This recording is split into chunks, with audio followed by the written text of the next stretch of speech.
Let's get some hard numbers on a consumer business. I believe it was an interview with the FT. You said the following: a market share in consumer, 12, 13, 14%, depending on who counts. The reality is you could double that. Right. Do you want to double that? And when?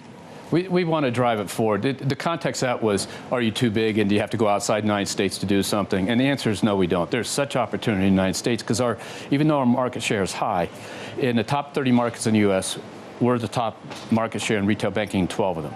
The nearest, I think, is 6 next to us. But the reality is, up until 2 years ago, we weren't in 7 of them. So if we just fill out those 7 to be like the other markets, that's a lot of growth, and we can do that all over the U.S. You could double this organically. The context is we have gone from probably 10 to 15% across the last few years, and so you can think of this as a challenge to my team and consumer. Get with it. Let's double it. But the reality is, it's a response to how much opportunity there is in the United States left for Bank of America. For years, you've talked about responsible growth. Let's talk about the leveraged loan business. Almost every week, there's a new shop with concerns about leveraged loans. You've got great insight into this area of the market. Walk us through what you're seeing at the moment.